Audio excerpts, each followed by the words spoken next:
Hello, South Africa. We need to talk.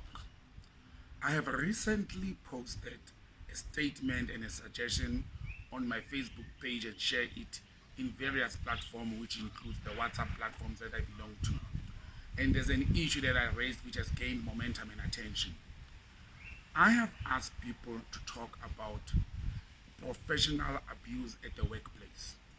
We have monitored in South Africa how not only black people but generally professionals in their field, be it directors, be it senior managers or executives in the public sector, in the SOEs, in parastatals, and the private sector are being abused, and they die a shameless death of silence because there is nobody speaking on their behalf. After I wrote that statement and I shared it with various people, I received numerous calls from various people lamenting of the kind of abuses they are being subjected to at place of employment. Calls from people who have had mental breakdowns and ended up in hospitals throughout the country because they have nowhere to go.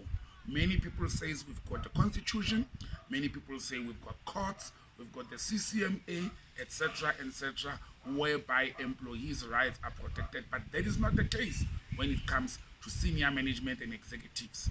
We have seen how executives of parastatals in government, we have seen how director generals in government, we have seen how board members have abused their powers, how politicians, MECs, ministers, and so forth have abused their powers in dealing with professionals within the public service.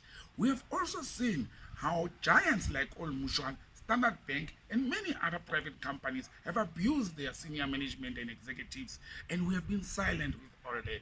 Now, I've decided to launch a seminar whereby professionals will put on their suits and ties, will put on their stilettos and stockings, and come and talk openly about the abuses they've experienced in a workplace. And I'm not talking only about sexual abuse, racial abuse, favors to get jobs that we hear and discuss on daily basis. I'm talking about professional abuse, whereby an executive or a senior manager of a parastatal, of an SOE, of a private company stands up, guided by ethics and policies of the company or the organization, is being abused, is being harassed, is being threatened with dismissal and an empty stomach because he is not or she is not prepared to compromise the ethics of an organization.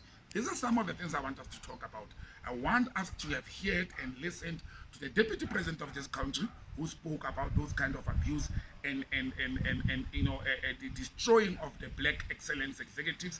We have heard how the chief justice of this country has spoke about that. The public protector of this country has spoke about that. Now it is time for us as executives, as senior management, as professionals in our various fields to rise and talk about these issues.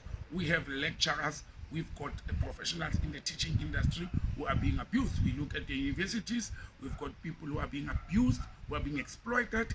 And what makes our people who are professionals and educated to be silent? It is poverty, it is stomach thinking, it is the debt we live in, it is the houses, the cars we owe, it is our children who are at universities that we have to fend and pay for their studies. Therefore, we cannot think logically and ethically anymore.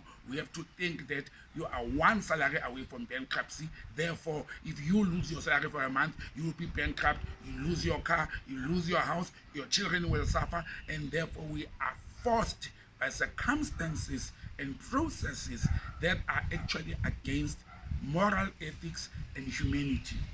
Now, in thinking about this whole process, I'm calling on professionals in South Africa. I'm calling on my people, particularly the black marginalized professionals who are being purged, who are being abused, who are being exploited by political leaders, by professional leaders, by owners of companies who are supposed to be leaders, who are supposed to be trendsetters, who are supposed to be guiding us to can develop the organizations that we work for to become better places. That's what I want us to talk about. I want us to sit down as a nation and talk about how somebody with a doctorate, with a master's degree, with a postgraduate degree is sitting as an assistant director in government and for the last 7 years. And people without qualifications, people without experience, just because they've got political connection or just because they are white supremacists, they have been given opportunities that will actually suppress this particular individual who is qualified, who is willing to work, and who is ethical. Therefore, as a nation, we need a workplace professional abuse seminar. And I'm calling on my people to support me on this cause. It is not for profit making, it is not for money making, it is for creating a platform where professionals in South Africa will rise and talk about challenges they are facing at the workplace. Now, we have gone to universities, we have gone to hospitals. There's a hospital in St. Julian in Pretoria called Vista. If you go to Vista, which I call vest copies of rich people with medical aids, you find three kinds of patients there.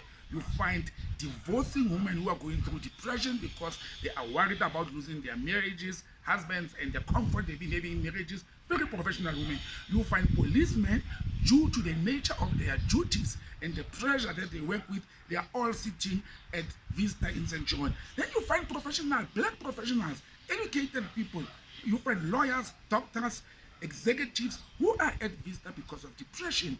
And I'm saying to the nation, put in tablets to suppress these people, to tame them, to make them lame ducks. It is not helping our people.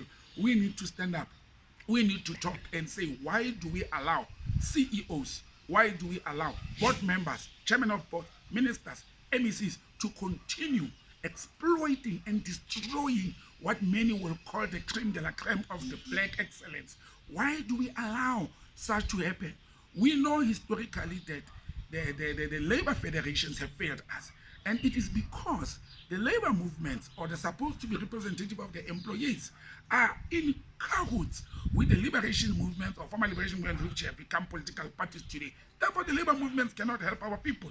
We also know that the owners of companies, management of companies, management of organizations, they dine and wine with leaders of labor movements supposed to be protecting the employees. But that is not happening. That is not happening because they are in cahoots, because they are corrupt, because of greed, because of profit making, and the black child is suffering. Stand up, Mucho Muntu. Karibu.